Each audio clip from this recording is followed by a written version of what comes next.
Muy buenas a todos. Hoy nuestro octavo episodio, un episodio que va a estar bastante interesante.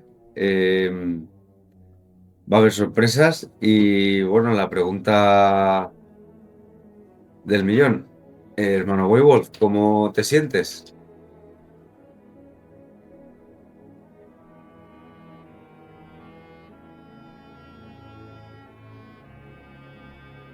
Halsjan Stamma, Sikandan Sunon, Johtise, Urrei Sandins Menin.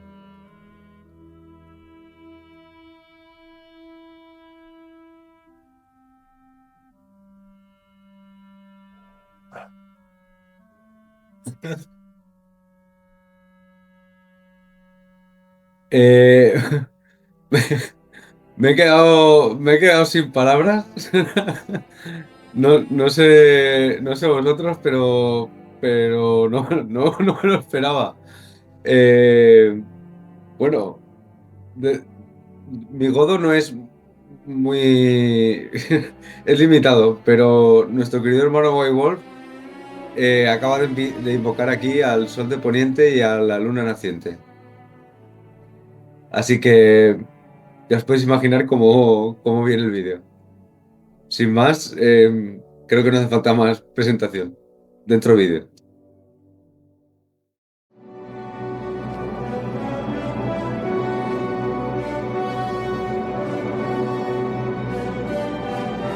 Oíd, pido a todas las estirpes divinas, grandes y pequeños hijos de Heimdall, te pides, oh Wallfather, que te refiera las más viejas historias que puedo recordar.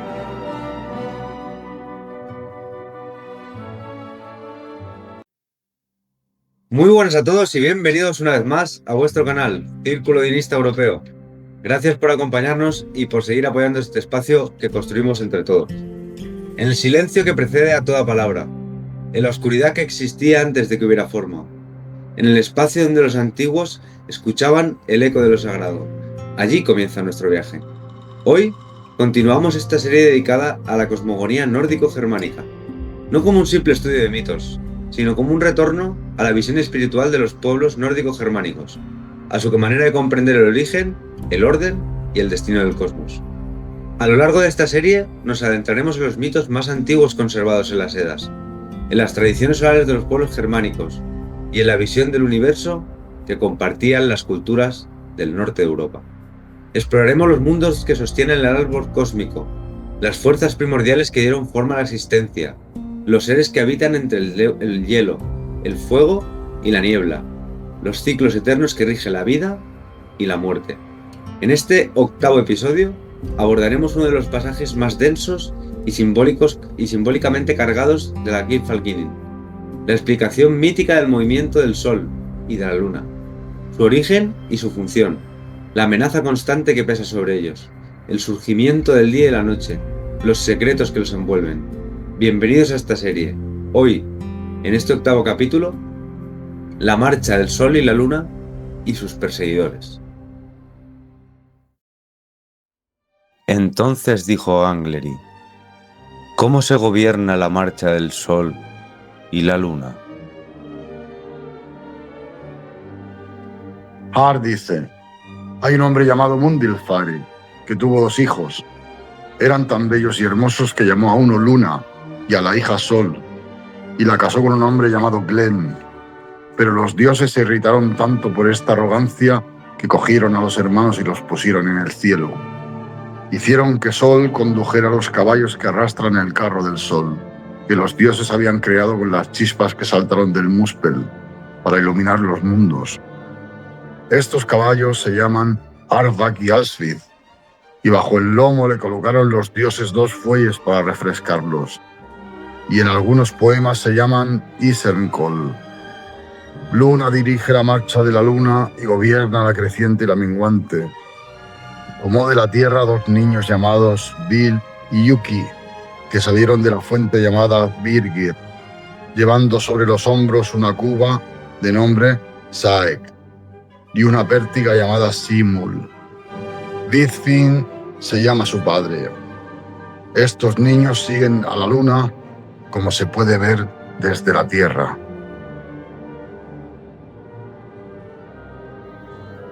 Entonces dijo Gangleri: rápido viaja el sol, y pareciera que está asustada, y no apresuraría más su marcha si temiese a la muerte.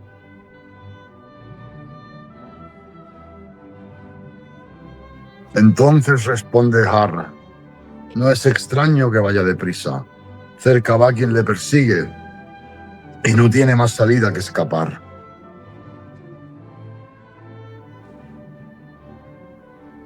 Entonces dijo Gangleri: ¿quién le causa tantas fatigas?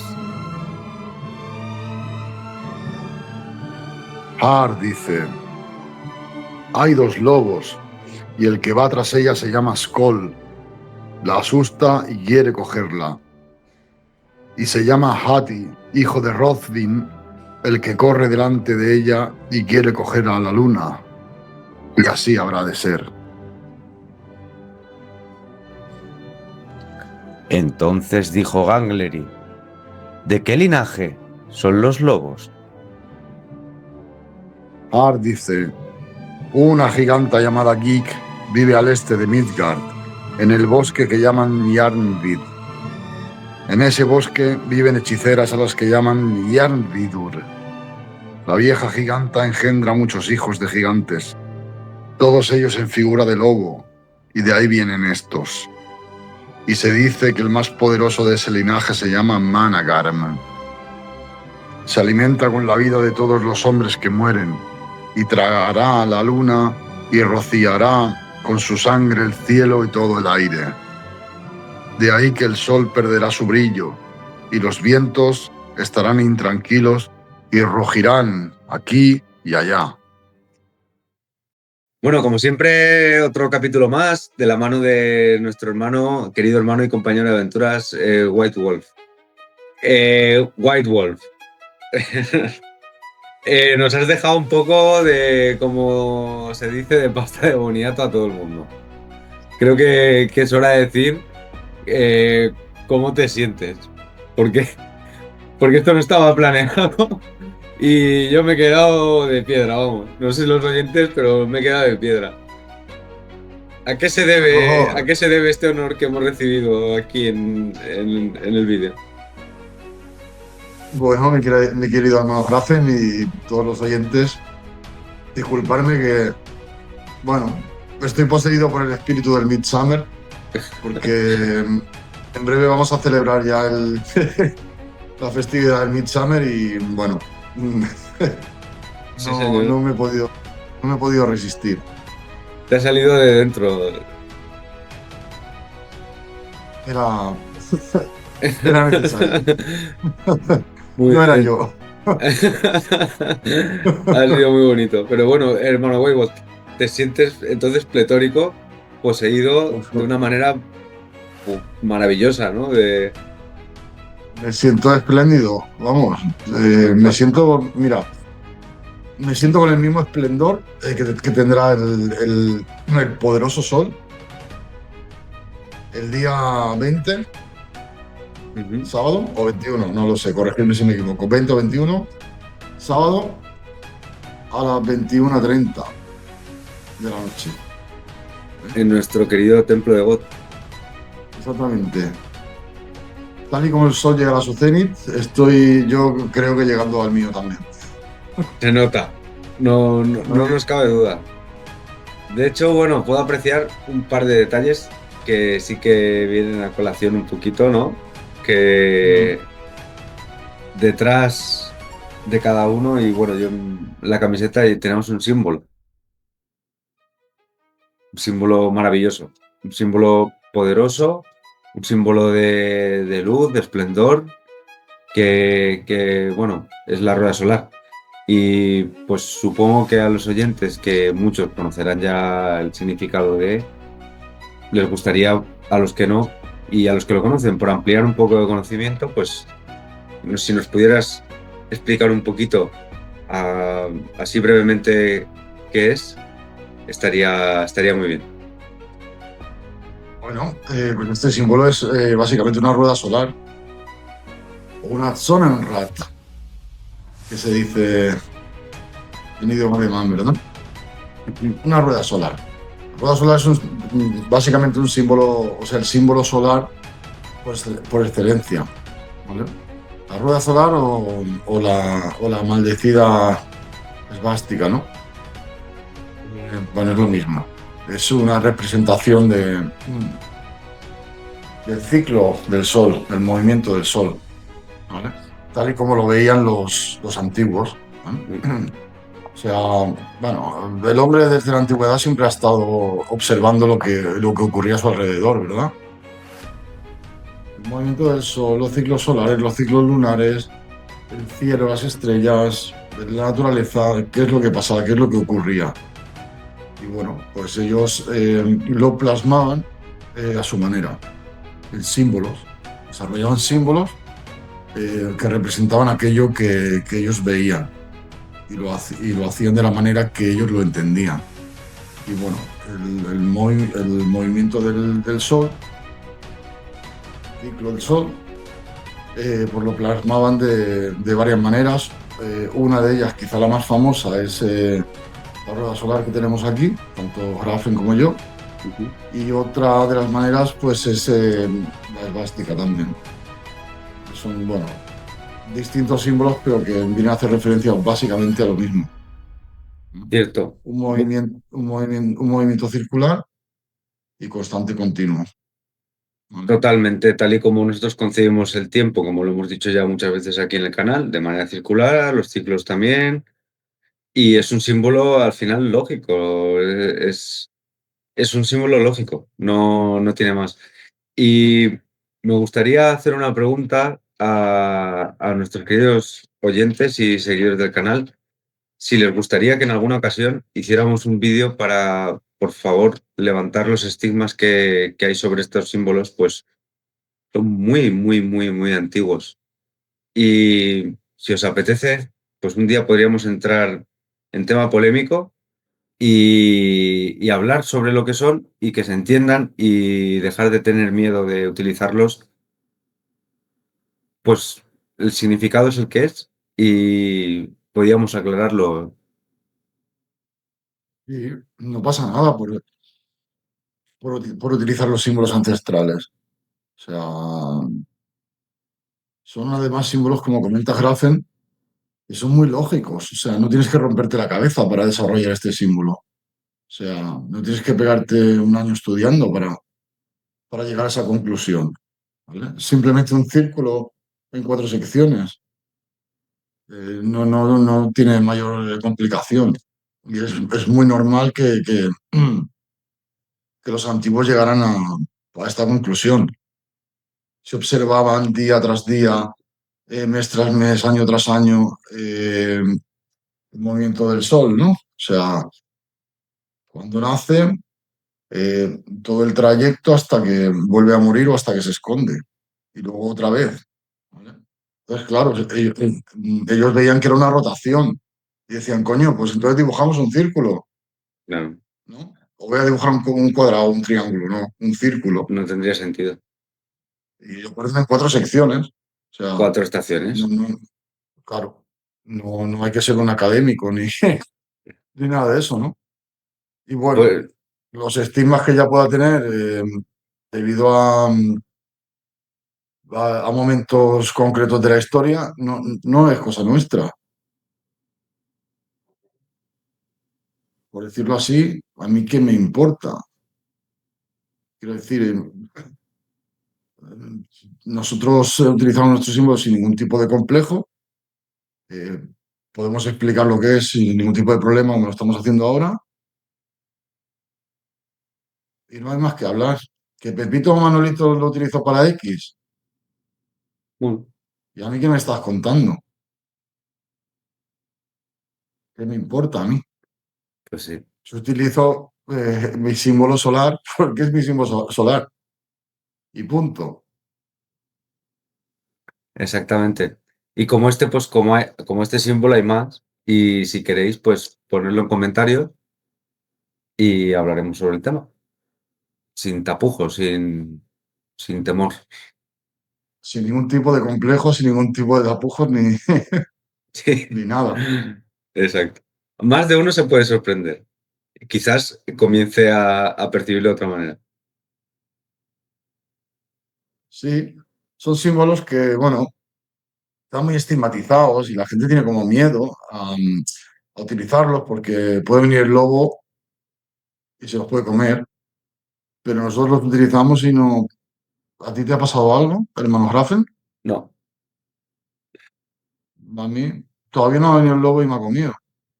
no. De hecho, en muchas zonas sobre todo en la zona de la India, Asia bueno, la India está en Asia, pero me refiero más hacia Oriente, lo utilizan prácticamente hasta en todos lados. Yo he estado alguna vez por ahí y lo he visto muchísimo, muchísimos sitios. Cierto es que algunos lo ponen en sentido distinto. Mm. Nosotros lo hacemos de esta manera y ellos muchas veces lo hacen de distinto, pero es el mismo símbolo y al final, y no tienen Sí. ningún tipo de complejo en utilizarlo y es un símbolo ancestral. Mm. Todo esto de la rueda solar viene a colación también mucho con el tema a tratar hoy. Pues hablamos del sol y de la noche, ¿no? Entonces, pues de ahí ¿no? Aparte que el símbolo que rige el Midsummer es el arroyo solar. La rueda solar. Ujú.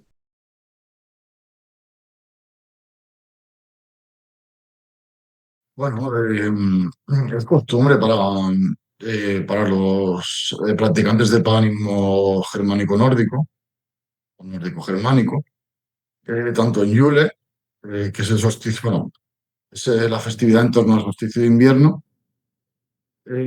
como en el solsticio de verano o Midsummer o Midsommar, quemar una rueda solar, costumbre, ya desde antiguo hasta el día de hoy. Y bueno, nosotros lo tenemos por costumbre más en el solsticio de verano, pero hay otra gente que también lo hace en el solsticio de invierno, con toda la razón y toda la lógica también.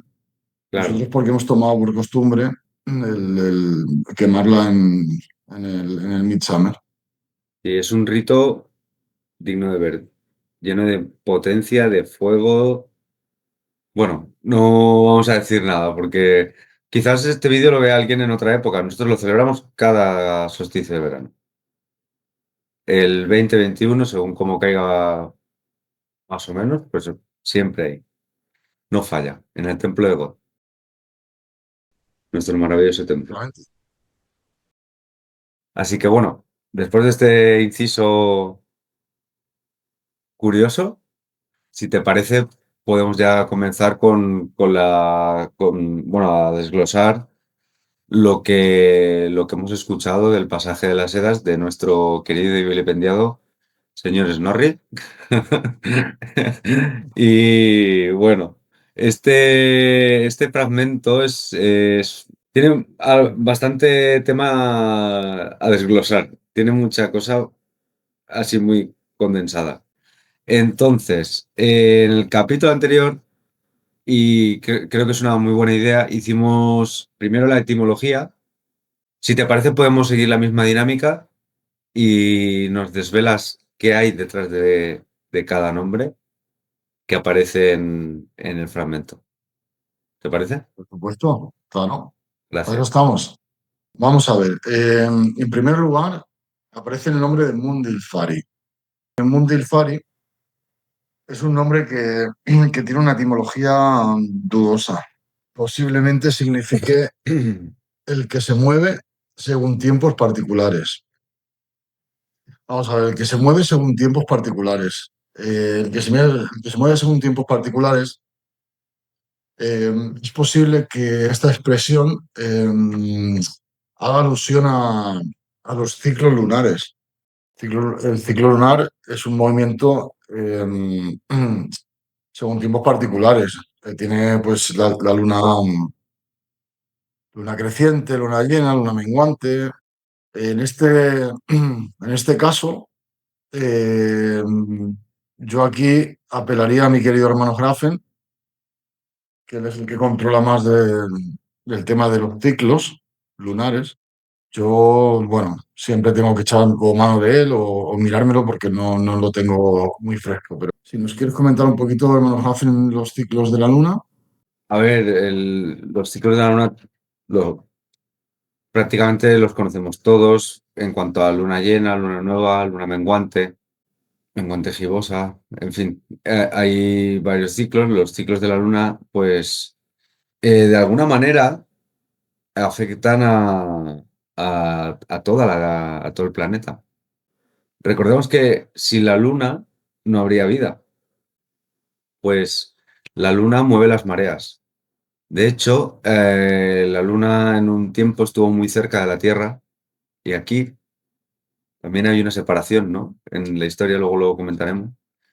Y había olas gigantes y todo eso creó una especie de, bueno, de caos que propició la vida. Si no hubiera luna no habría vida, porque el agua estaría quieta, no habría mareas y no se hubieran formado todos los organismos vivos de este planeta. Luego hay bastantes teorías sobre la luna en cuanto a, por ejemplo, los ciclos menstruales que están regidos por la luna, la cosecha. Hay agricultores, por poner un ejemplo, pues que plantan el ajo en cierto ciclo lunar, el que planta ajos lo sabe, y crecen mejor. Los hombres del campo utilizan mucho los ciclos lunares también para la cosecha, o sea, para el momento de plantar, sobre todo. Por ejemplo, cuando la luna está creciente, se dice que es un buen momento para emprender, para comenzar algo, para la energía de la luna, como que de alguna manera llega a nosotros de una manera que impulsa a crecimiento, a emprender.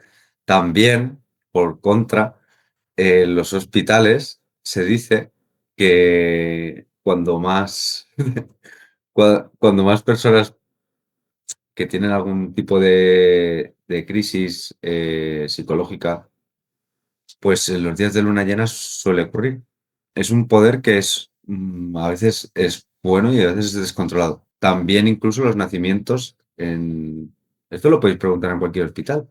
Las enfermeras lo cuentan y los médicos. Es curioso que una noche que hay luna llena hay nacimientos y también, pues, por otro lado, pues también hay gente que se sobrepasa un poco emocionalmente.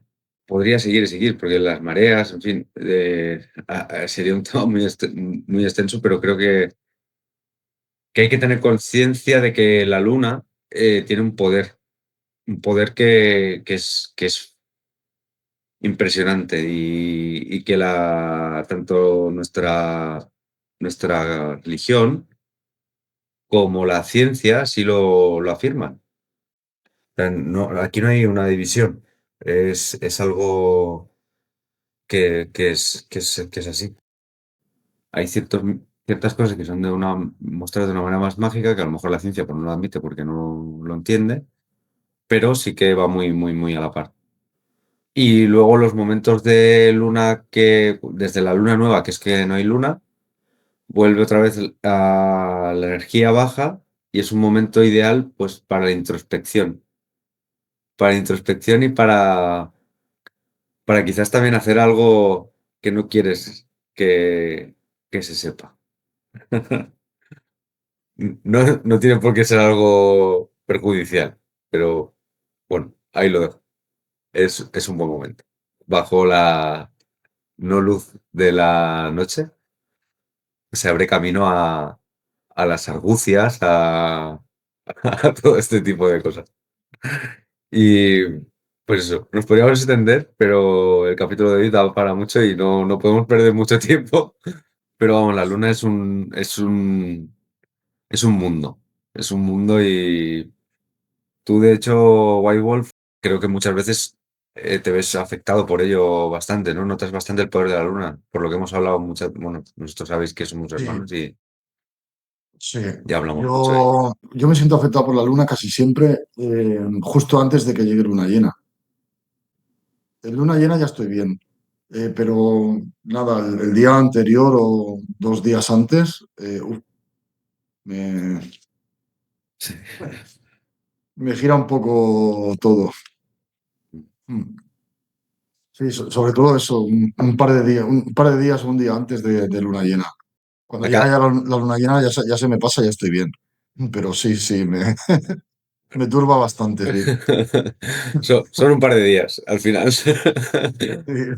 Sí, bueno, cada persona tenemos más sensibilidad a una cosa u otra y al final, pues a cada uno le afecta a su manera. Pero sí que hay cosas que son globales a todos. De hecho, hay hasta una teoría que dice que si te cortas el pelo en la fase creciente, te crece más. Mm. Como curiosidad. Es teorías de la abuela, que digo yo, de abuela a abuela va pasando y pues no sé, se suele decir. Bueno, ahí está el conocimiento antiguo, ¿no? Sí, la gente piensa que todo está en los libros y tal, pero en el conocimiento popular hay mucha sabiduría, mucha. Una abuela de pueblo que a lo mejor casi no sabe ni leer, pues igual mm, tiene un conocimiento ancestral que lo ha heredado de su madre y de su abuela y de su bisabuela y de su tatarabuela, y eso no lo vas a encontrar a lo mejor en ningún libro. Sin embargo, Vaya. ella lo sabe. Ojalá no se pierda. Ojalá no se pierda todo ese conocimiento porque es un conocimiento valiosísimo. Es herencia al final. Es la herencia que recibimos de nuestros mayores, de nuestros ancestros.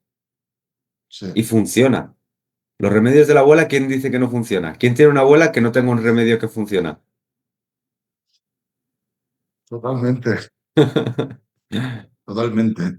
Esas cosas deben ser, bueno, quizás trabajo nuestro también recogerlo en algún documento o en algún libro. Sí, Pero bueno, lo escrito queda y la tradición oral tiene el problema de que puede perderse. Entonces, bueno, ya que tenemos la posibilidad de escribir, pues quizás sería bueno recoger todo, bueno, todo este conocimiento popular, no sé, en algún libro. pues sí. Sería una grandísima idea, la verdad. Mm. También ponerlo en comentarios si os parece una buena idea. Y también si tenéis alguna experiencia en cuanto a las fases lunares, tanto como si, por ejemplo, os ha pasado algo en luna llena o en luna menguante, o cómo os afecta. Si queréis comentarlo, comentarlo y hablamos todos y compartimos nuestra visión sobre el tema aquí en comentarios. Bueno, Bueno, si me permites, hermano Grafen, seguimos con la etimología. por supuesto. Bueno, en el número 2 tenemos a Glenn. Vamos a ver. Eh, Glenn, otra vez encontramos etimología dudosa. Bueno, posiblemente, a ver, nuestro querido Enrique Bernárdez, que es el traductor de las Edas, del libro de las Edas, que uso yo, traduce Glenn como luz, pero también advierte de que la etimología es bastante dudosa. Aquí yo tengo que añadir, bueno, como curiosidad, quizá como aportación, que en lengua alemana hay un verbo que es glänzen, que significa brillar, Vale. ¿vale? Pues tiene sentido, sí, es muy Entonces, parecido. Glenn, véase glänzen, brillar, y Glenn, tal y como afirma Enrique Bernárdez, significa luz, y glänzen, brillar. Con lo cual vemos un vínculo entre estas dos traducciones y entre estas dos palabras bastante cercano, ¿verdad? Sí, era muy similar. Entonces, pues bueno, bastante similar, efectivamente. Glen vendría a ser algo así entre luz, brillante, Glensen, o Glen, luz, luminoso.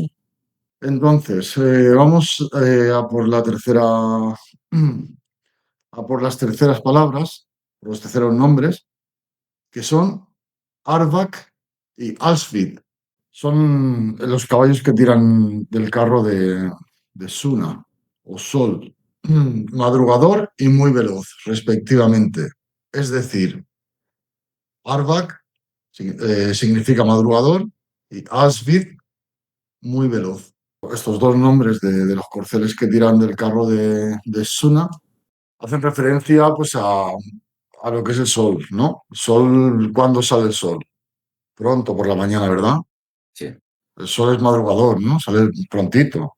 De ahí viene el nombre de madrugador, ¿no? De uno de los corceles. Y bueno, y luego viene el siguiente nombre que es, o sea, que significa muy veloz, porque el carro de Suna va tirado por los corceles que van a una velocidad estrepitosa. El porqué de ello se comentará más adelante, pero en este vídeo, o sea, en breve. ¿Vale? Vale, hoy no, Bueno, hoy en este aspecto no vamos a dejar dudas. no, no, no.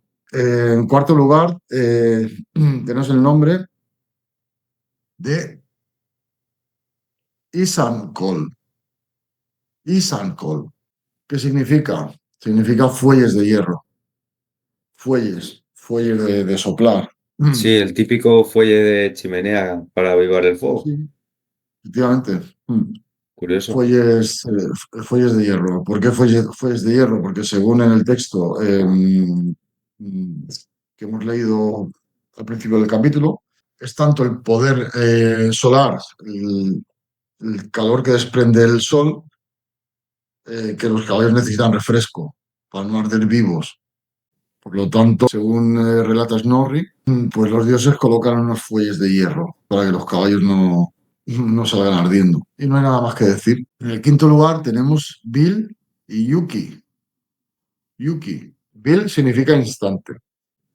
Y Yuki, bueno, la etimología otra vez es incierta, pero bueno, probablemente, tal y como se comenta en la versión de las Edas que he comentado anteriormente que uso yo, la traducción más plausible sería el verbo cuidar, cuidador, ¿no?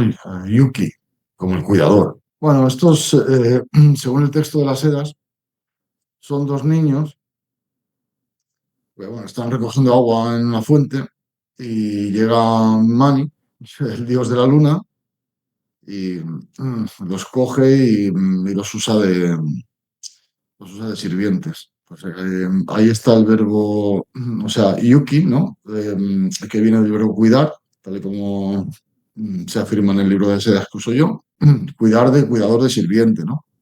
Véase los sirvientes de Thor que veremos más adelante. Bueno, eso es otro tema. Iba a decir justo Eh, eso, ah, que ibas a decir eso, claro. sí es curioso, ¿no? Mm, Porque no es la primera vez que un dios acoge a dos niños como sirviente. Cabe recalcar que la palabra sirviente en este caso no es para nada despectiva. Qué fortuna tener ese honor y tanto que sí, de acompañar en las aventuras de los dioses a los dioses in situ. O sea, y es, tanto que sí. ¿qué niño no hubiera deseado de pequeño vivir esa aventura, verdad?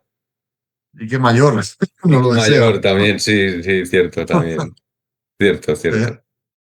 Pues bueno, entonces tenemos la traducción de esos dos nombres son cuidador y bueno, instante.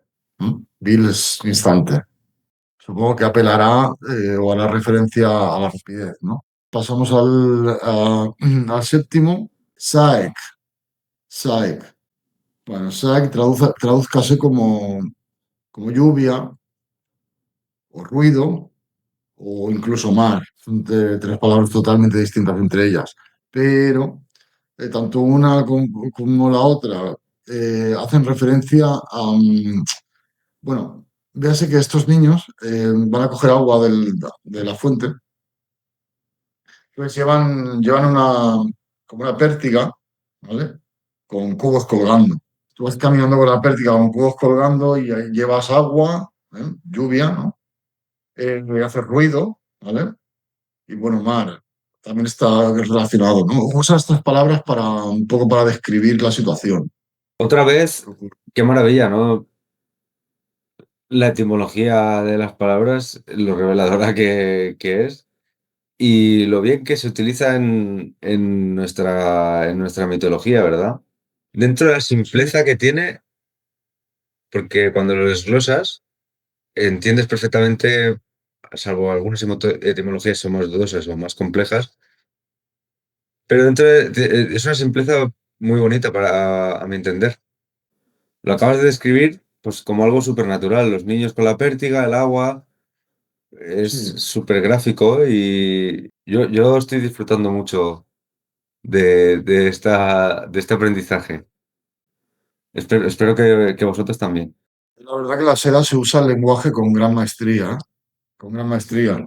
Sí, Es incluso, bueno, complicado, ¿no? Tantos Kenningar que se usan y, bueno, y palabras sustituyendo a otras para expresar una misma idea. Es de una riqueza impresionante, la verdad.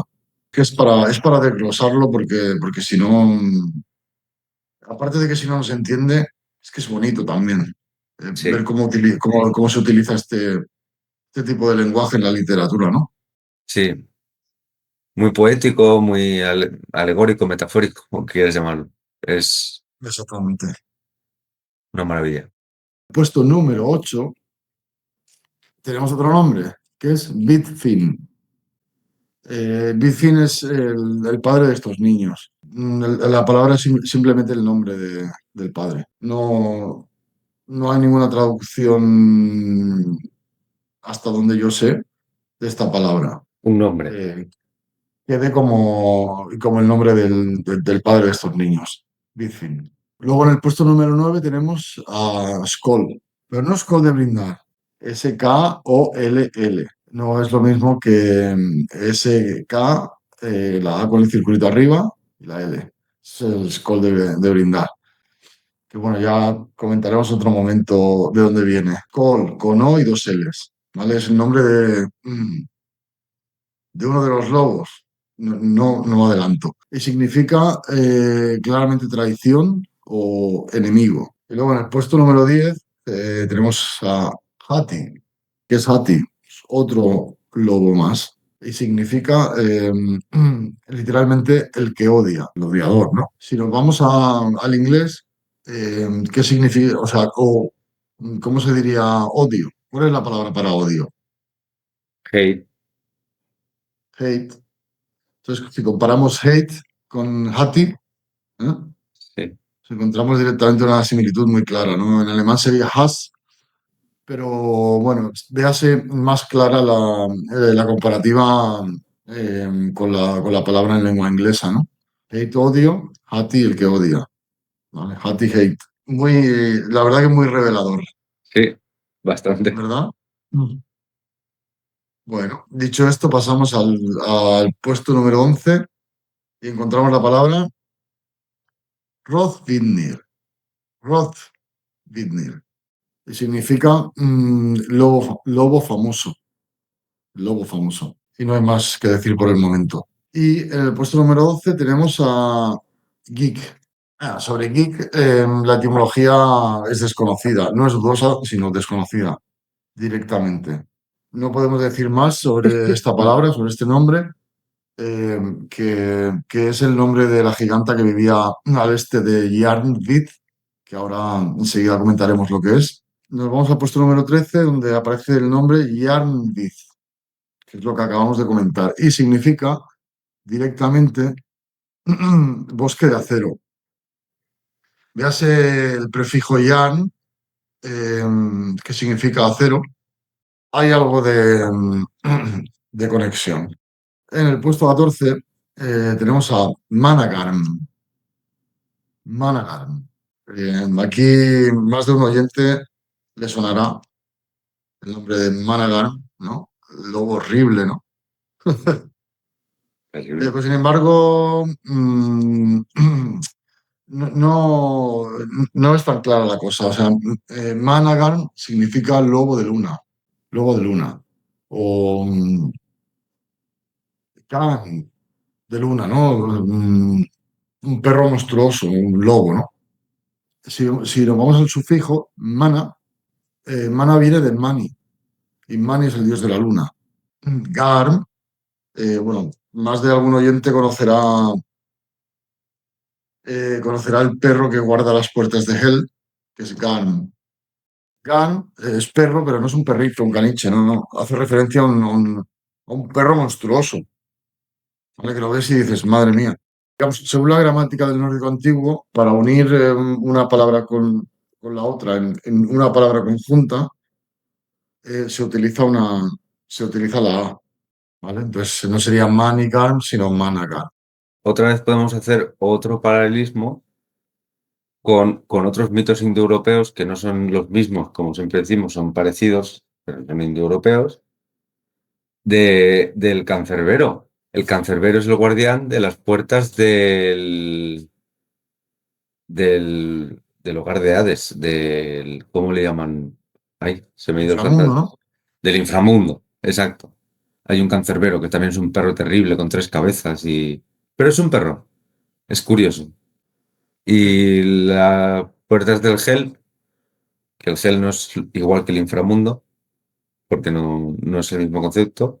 El inframundo estaría más cercano a lo que es el infierno que lo que es el Hel, propiamente dicho, pero sí que está bajo, sí que está, bueno, en fin, hay un cierto paralelismo, ¿verdad?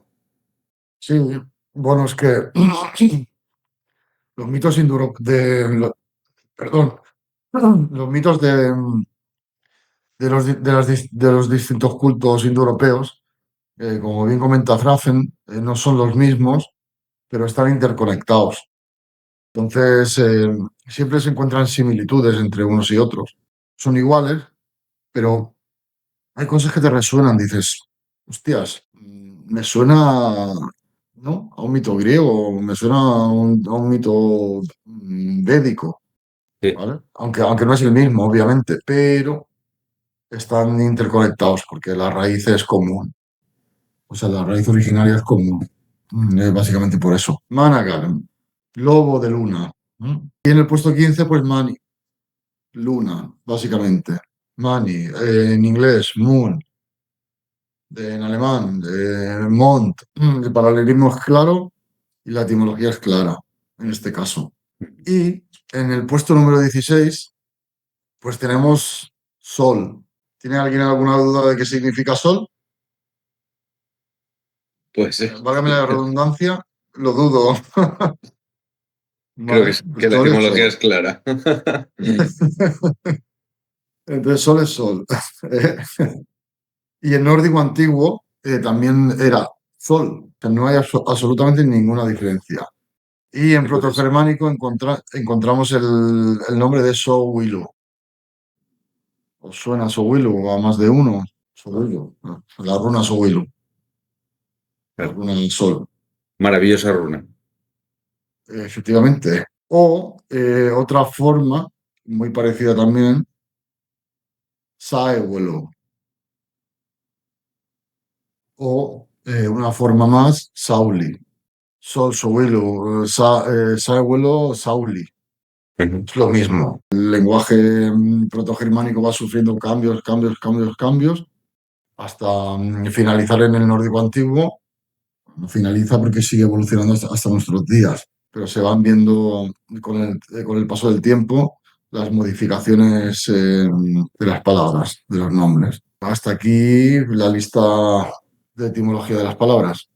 Como siempre, súper interesante, súper reveladora y creo que es una súper buena introducción para lo que vamos ahora a desglosar. Pues ya tenemos una idea más o menos de qué puede ir la cosa. Así que, hermano White Wolf, si no te importa, pues seguimos con el vídeo. Gracias de nuevo, por tu trabajo, porque todo esto no nace de la nada. Lleva mucho tiempo estudiando el tema y, bueno, se puede discutir sobre etimología y tal, pero el trabajo es indiscutible. Obviamente, tengas en cuenta que nosotros no somos eh, expertos en etimología ni en ciencia, ni sabemos lo que sabemos, más o menos, de algunos temas más, de otros temas menos. Tratamos de informarnos de todo lo mejor posible y lo que decimos es, lo que sabemos, sabemos y lo que no sabemos, no lo sabemos, no sabemos todo. Exacto. Pero lo que afirmamos es porque sabemos que es así. Y lo que no sabemos, pues siempre decimos que, bueno, es nuestra opinión o lo que pensamos. Exacto. Yo no conozco a nadie que sepa todo. No Yo sé si tampoco. alguno conoce a alguien que sepa todo, que me lo diga. Y le Y le preguntamos, preguntaré a ¿eh? ver Sí. que me digan los números de la lotería.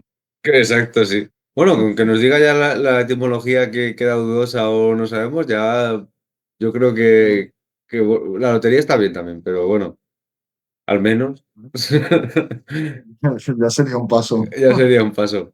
Pero bueno, era por recalcar un poquito pues que eso lleva todo esto lleva un estudio detrás y un trabajo Sí. no de un día ni de dos, ni una preparación para un vídeo. Un Pues sí, gesto a nuestro hermano efectivamente. White Wolf, que lo agradezcamos todos un poquito, que se preocupa por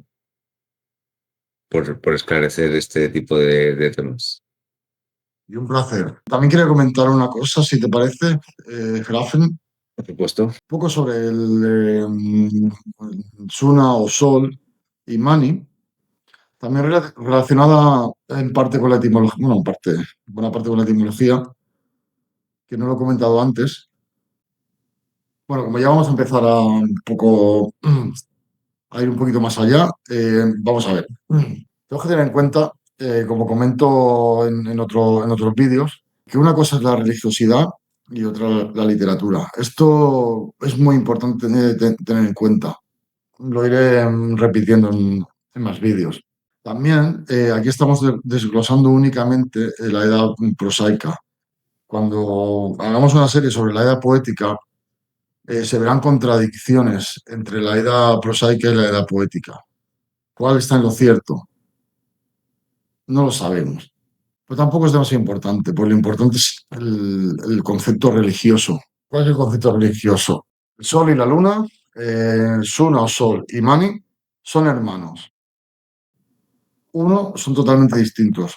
No dejan de ser dos caras de una misma moneda, en contraposición la una con la otra. Son dos poderes contrapuestos que no puede ser de otra manera si no están vinculados.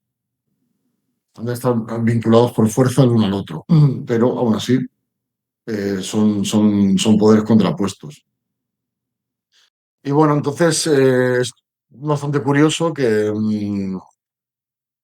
el Sol, en nuestro paganismo germánico nórdico o nórdico germánico, como le queráis llamar, sea femenino y no masculino, ¿cierto? ¿Cierto? ¿Conocéis alguna otra religión que el Sol sea femenino? Yo no. Si lo Eh, conocéis, ponedlo en comentarios, Exacto. ¿vale? También quiero comentar que no os creáis que es algo inventado, ¿no? O sea, yo creo que quizás se puede pensar que, bueno, mira, como para hacer la mitología un poco más única, pues al sol se le pone como femenino y de esa manera es más exclusivo. No, no, no, no. Etimológicamente se puede demostrar de manera muy fácil. O sea, si nos vamos, por ejemplo, bueno, por ejemplo y en concreto, ¿no? A la palabra sol en lengua alemana actual es Sonne, pero el artículo que va adelante es die Sonne. Y die es el artículo en femenino. La sol, die Sonne. Entonces, ya vemos claramente o sea, en una lengua actual que se usa, no es una lengua muerta ni nada, es una lengua vigente, como el sol es femenino. Usando el mismo concepto, seguramente sin ser conscientes, que usaban sus antiguos o sea, sus antepasados para la religiosidad. Vaya, muy esclarecedor. Pues aquí tenemos una prueba irrefutable de que no es algo inventado, no es porque sí. Y bueno, pues tenemos esa particularidad, que el sol en nuestra religión germánica nórdica es femenino. Y demostrable si nos vamos a una lengua actual muy importante, y que aún está vigente. Por ejemplo, si esto lo viéramos en el nórdico antiguo, bueno, siempre se puede decir, bueno, hoy en día no se usa una lengua muerta, o al godo, ¿no? Es una lengua muerta, no se usa, o el latín. Pero no, es una lengua que está vigente, que la usan millones de personas. Aparece la palabra sol de manera femenina. Y bueno, este era un punto bastante importante que quería comentar. Vamos a ver. El capítulo se llama La marcha del sol y de la luna y sus perseguidores. Vamos a desarrollar esto. ¿Cómo que la marcha del sol y la luna? ¿Marchan? ¿De qué? ¿Cómo? ¿Y los perseguidores? ¿Quién le persigue? Si nos vamos al texto que hemos leído, al que tocaba hoy, al capítulo de hoy, vemos que, bueno, la diosa Sol se casa con Glenn, ¿no? El brillante, y bueno, tiene unos hijos pues, maravillosos, preciosos, bellísimos, espectaculares. Y bueno, tal y como comenta nuestro querido Snorri, parece ser que a los dioses bueno, se irritan por ello y bueno, y les castigan. Entonces colocan o obligan tanto a Mani como a Suna, tanto a la Luna o al Luna como a la Sol, eh, o sea, conducir un carro tirado por caballos, el cual transporta uno al Sol y el otro a la Luna. Aquí conectamos con aquello que he comentado de que una cosa es la literatura y otra la religiosidad. No hay que tomar esto al pie de la letra. ¿Los dioses se irritan? Lo dudo. Recordar que estamos en la fase de cuando los dioses ordenan el mundo. Todo ese mundo que estaba en un principio desordenado, Odin, Vili y Ver, empiezan a recolocarlo. No debe ser un proceso rápido, debe ser un proceso lento. Porque estos dioses lunares y solares son colocados en este lugar, ¿no? Y se les pone para que hagan esta faena. Porque debe existir un ciclo de la luna y un ciclo del sol para el buen funcionamiento del mundo que está en marcha, ¿cierto? Porque los dioses se irritan.